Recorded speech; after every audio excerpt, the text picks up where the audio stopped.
Before jumping into this episode of What's Up With Me, here's an update about upcoming public shows. Bum, ba-dum, bum, bum. There aren't any.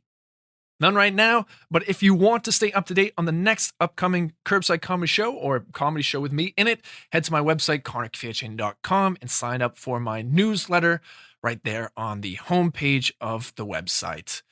Other than that, Good News, a podcast, a show I started a while ago, is coming back. Check out Good News, a podcast, wherever you listen to podcasts to add some good news to your news cycle. Without further ado,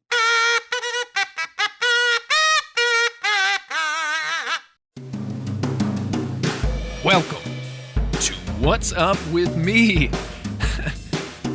My name's Connor Kfietchain, and it's kind of a show that's about what's up with me. It's fairly self-explanatory. It's talking about my comedy life, personal life, a tiny bit, and other stuff. If you're interested in following me on social media, head to @Connor_Kfietchain. That's Instagram. That's where I'm most active. And if you're watching this on YouTube, please like the video and subscribe. This episode, we are going to be talking a lot about what the future of curbside comedy is. It's very exciting. But before we get into that, got some questions. Love to start out the show with some questions. If you're interested in asking me a question in the future, either comment on this video if you're watching on YouTube, send me a direct message on Instagram, or on Instagram Wednesdays before the episodes come out, I put out a question in my story, and connect with me there.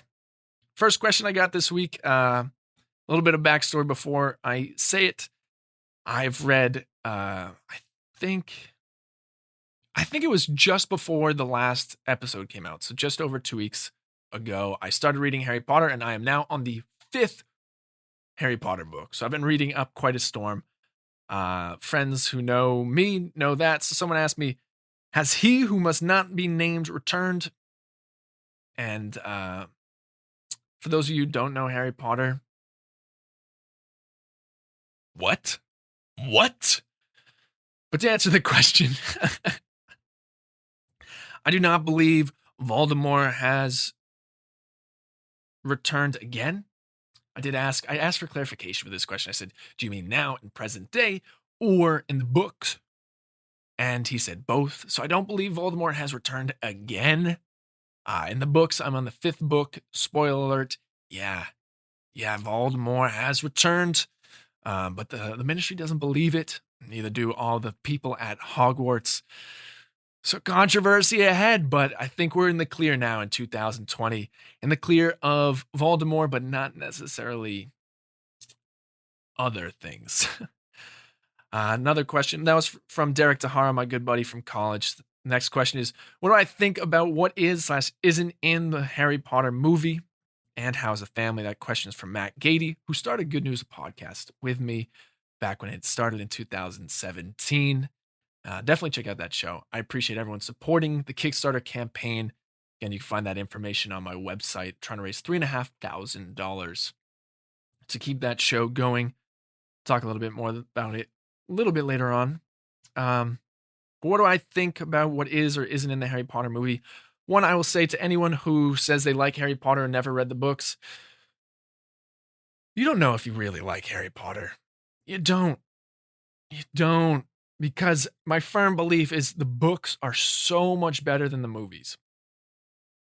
In movies, you might think, well, you can see more subtleties in the characters because you can visualize them. There's more cues to how characters feel. Nope, not true. There's so much more depth in the books.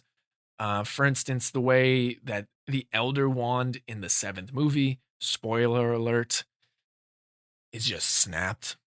That doesn't even make sense because Harry's wand is broken. He uses the Elder Wand to repair his wand and then abandons the Elder Wand, which leaves a little bit of question about what the future could hold. It could come back into play.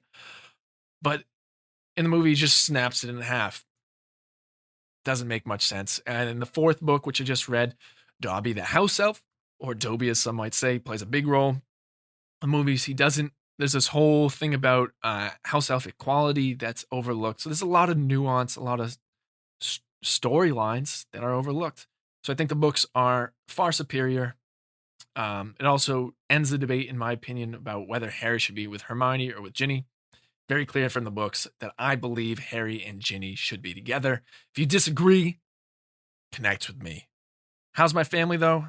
Thanks for asking, Matt. Family's good. Just welcomed a new little girl into the family. Very excited. Haven't had a chance to meet her yet, but everyone's happy. Everyone's healthy, which is a big thing, especially now. So family's good. This last question coming up is from Alex Richards, very funny comedian in New York City and very good friend. Yeah, I'd say one of the first friends I really made in New York in the comedy scene. Really good guy. And he asks, plans for Curbside Comedy when it starts to snow? That is a great question, and that is a lot about what this episode was going to be about before Alex sent me this question. So, in short, before going into more details about what Curbside Comedy has really been up to, is I'm going south. Like 90% certainty I will be moving south for the winter to try and roll out Curbside Comedy where the weather permits outdoor shows. I mean,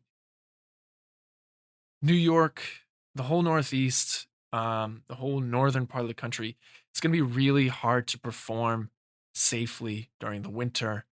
We're already seeing numbers go up, COVID cases go up in areas that have kept the spread rate really low.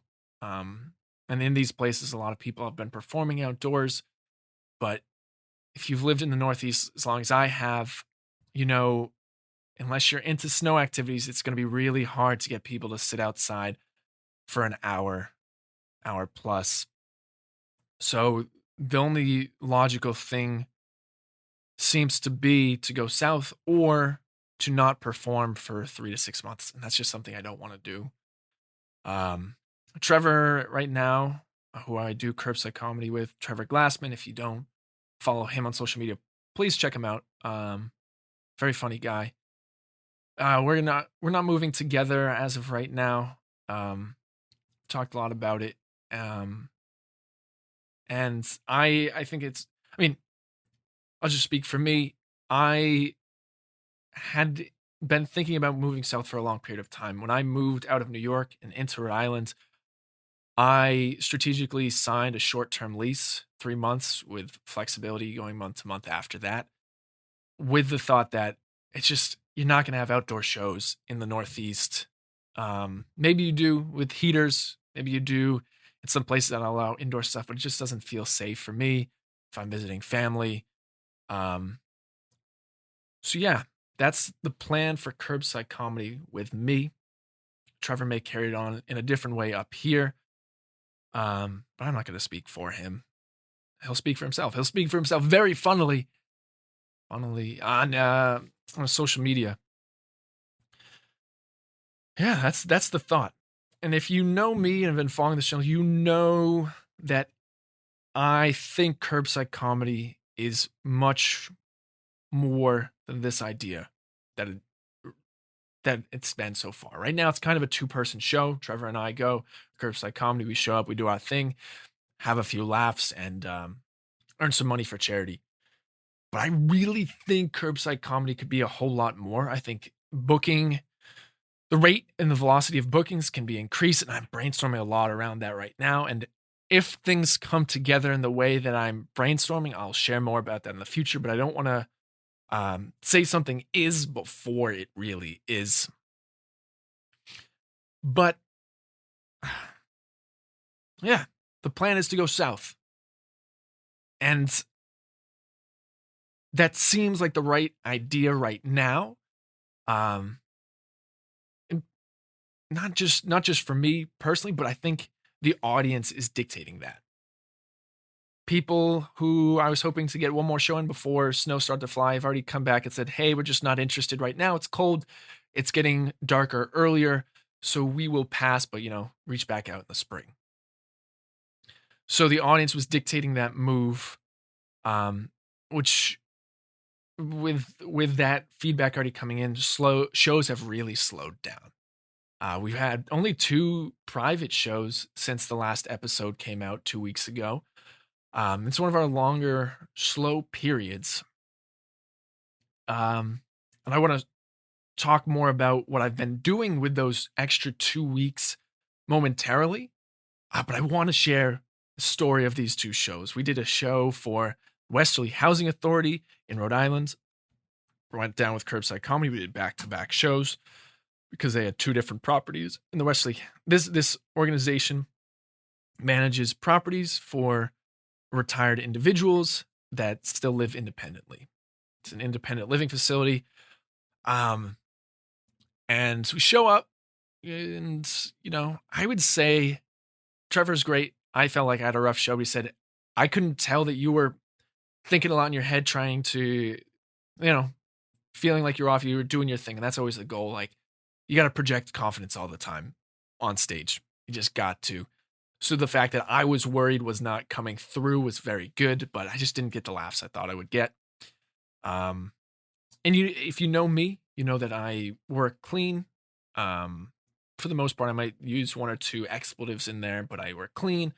I'm kind of a silly guy. Share personal stories. And I thought, it could be up people's alleys, but I just didn't get the laughs I wanted. Trevor did fine for that first show. Second show went great. Second show was really good. But this first show, just things fell off. And, Curbside Comedy has our third act where we get a Q&A, and sometimes it feels like a little bit of a redemption tour when you go up and you're like, you might not have thought I was as great as I think I can be when I'm performing, but here's another opportunity to show you that I am really funny. But people didn't really have questions. We fished a few things out of people, tried to drag it on because we're trying to fill our time that we said we'd do for the show.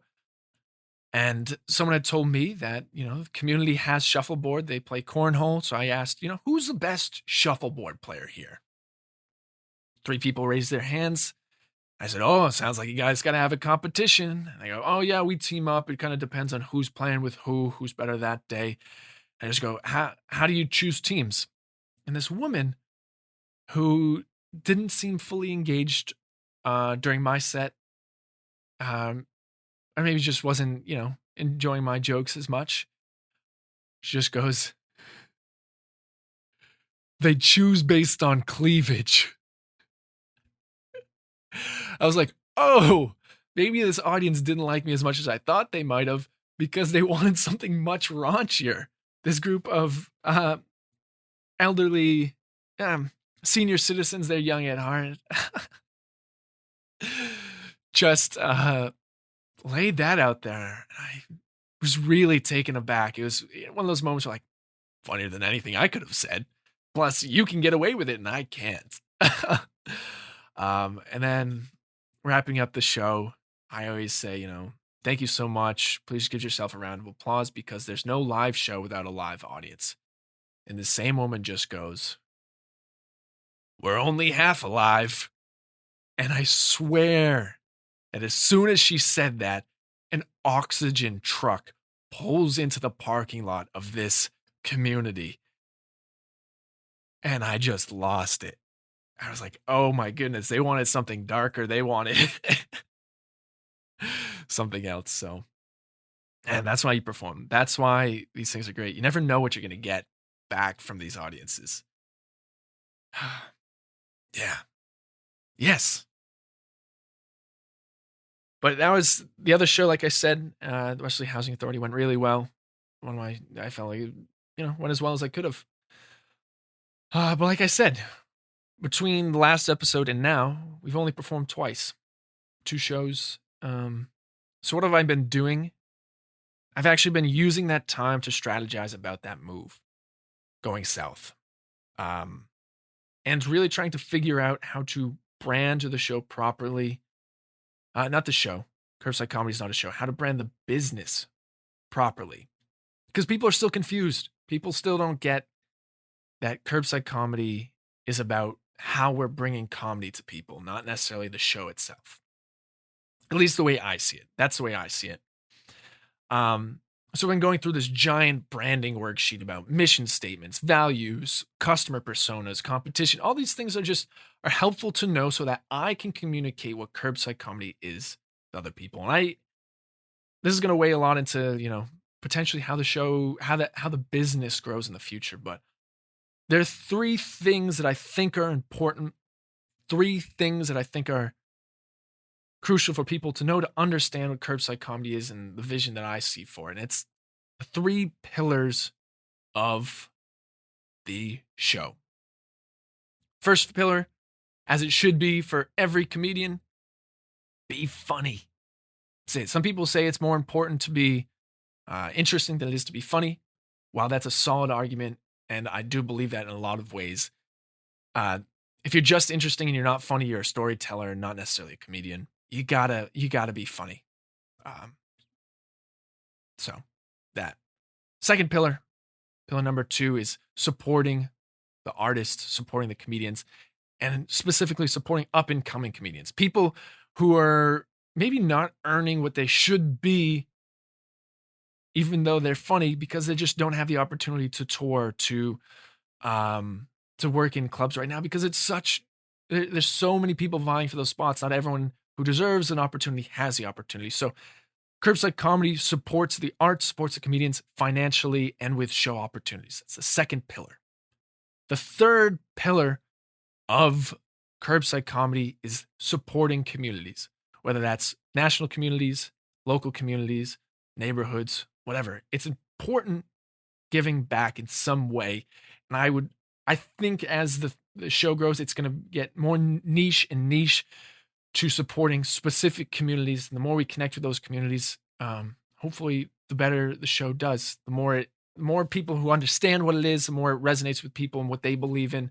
Because Curbside Comedy at the end of the day is about this story, about how this thing came to be and where it will go in the future. So those are the three pillars that I've been really working on right now. And there's so many ideas that keep on popping into my head about how the show can grow. And I really have high hopes for what I keep on saying show. It's a business. Way Curbside Comedy business can grow. I don't want to give too much away. Yeah, that's what's going on with Curbside Comedy. That's a lot of what's up with me. The other thing, like I said, I don't want to labor on it too long because you can watch the video. You can watch Good News, a podcast, but Good News, a podcast is a show that I started in 2017. And I know that's a quick transition from Curbside Comedy to Good News, a podcast, but I'm the type of person who has ideas and they think they're worthwhile, but I always think the ideas are going to take off faster than that would actually happen. And I really foresaw Good News, a podcast being something that people wanted. It's a way to help rebalance the news cycle. You know, we see a lot of bad news, but bad news sells. As my roommate put it, there are two things that sell for sure: bad news and sex. Interestingly, though, bad news about sex does not sell. You can argue if that's true or not, but it's a funny point. But there's so much bad news out there. I thought, why not have a way for people to receive good news? Started the show a long time ago and started it again before Curbside Comedy started. It was what I was doing right before Curbside Comedy started. It came back. I did 6 episodes. Listenership was okay. And then I let it go. And it's been almost 5 months. This was May when the last episode came out. So May, June, July, August, September, October, June, July, August, September, October, 5 months. I got an email about a month ago from someone named Craig Jessup. And he said, I love this show. Here's some good news I want you to share in the next episode. It's like, this thing hasn't come out in months, 4 months at this point. Why am I getting this? And so I looked at the listener information and the show skyrocketed. It has more sustained listenership over the last month than it has in its entire life. So I figured now's the time to try and invest in this thing. And so I'm trying to raise some money so I can step away from other obligations, freelance obligations that I have, to focus on this thing that I think people will really want and enjoy. Trying to raise $3,500 to continue the show for 3 months and then grow it from there. I don't want to, this is not, what's up with me is not necessarily a plug for Good News, a podcast, but that's the other thing I'm thinking about a lot. How to get good news out. And I think there's a way to combine them. Good News, a podcast spreads stories about good things that are happening. Curbside Comedy, one of its pillars is supporting communities. And I think sharing information, cross-promoting, if we connect with a really good charity with Curbside Comedy, why not talk about them in a good news sense? Why not share more positive things out there, ways to help? So yeah, that's that. That's kind of the big things that have been on my mind. Yeah. What have I been up to with writing? With 2 weeks of not performing, I've had a lot of time to write, a lot of time to read, a lot of time to write, and been writing about partisanship in this country. I've been writing about news in this country. I've been writing about what COVID's done. I think it's very interesting that people are inviting people to weddings, but not really. They're like, you can't actually come to our wedding, but would you like to watch the thing in full online? No. If we were in normal times, you're like, hey, sorry, couldn't make it to my wedding. Do you want to watch the full tape of the ceremony? I'd be like, nah, let's hang out. Let's talk. How's the honeymoon? Like, but no, I'm gonna go. I will show up to my friends' weddings because I want to support. I love people being happy, so I'm gonna support them. But I think it's very interesting, and I think that's a ripe area to talk about, because COVID has normalized a lot of weird things. I also think it's really, the other thing is newscasters. Why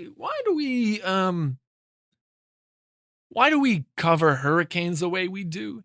Why do we send people out into the storm? Delta came through, and best wishes to those impacted by Hurricane Delta. But I was watching, I think it was MSNBC, and they're like, all right, let's send it out to the field. Everyone's evacuated the town, but our reporter's there. I'm like, if everyone evacuated, is it safe to have someone near the eye of the storm?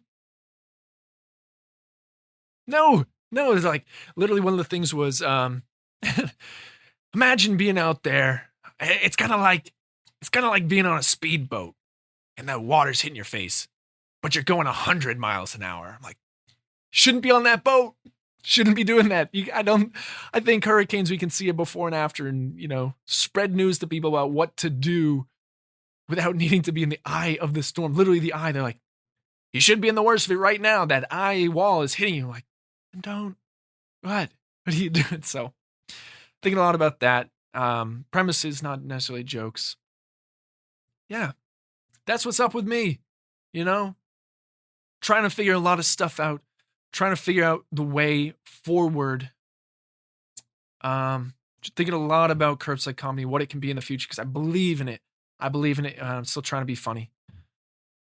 Trying, sometimes succeeding, sometimes the audience, half-dead audience, it's funnier than me.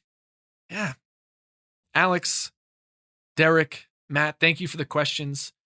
Again, if you want to ask me a question, comments on this video if you're watching on YouTube, or connect with me on social media. Again, it's at Connor Kfiachain. Please, if you like Good News, a podcast, or want to support me, contribute to Good News, a podcast Kickstarter. That information will be in the description of the show. If you're listening to this podcast, please rate this podcast, review this podcast, and subscribe wherever you are listening. Other than that, subscribe to my newsletter. The video cut out. My memory card is full. I'm going to wrap it up anyway. Yeah, subscribe, all that. Like I said, thank you so much. I hope what's up with you is good stuff. And hopefully 2 weeks from now, 2 Mondays from now, I'll be sharing some more good stuff about where I'm moving. Fingers crossed that all comes together well. And what the future of Curbside Comedy looks like a little bit more crystallized. Thank you so much for listening.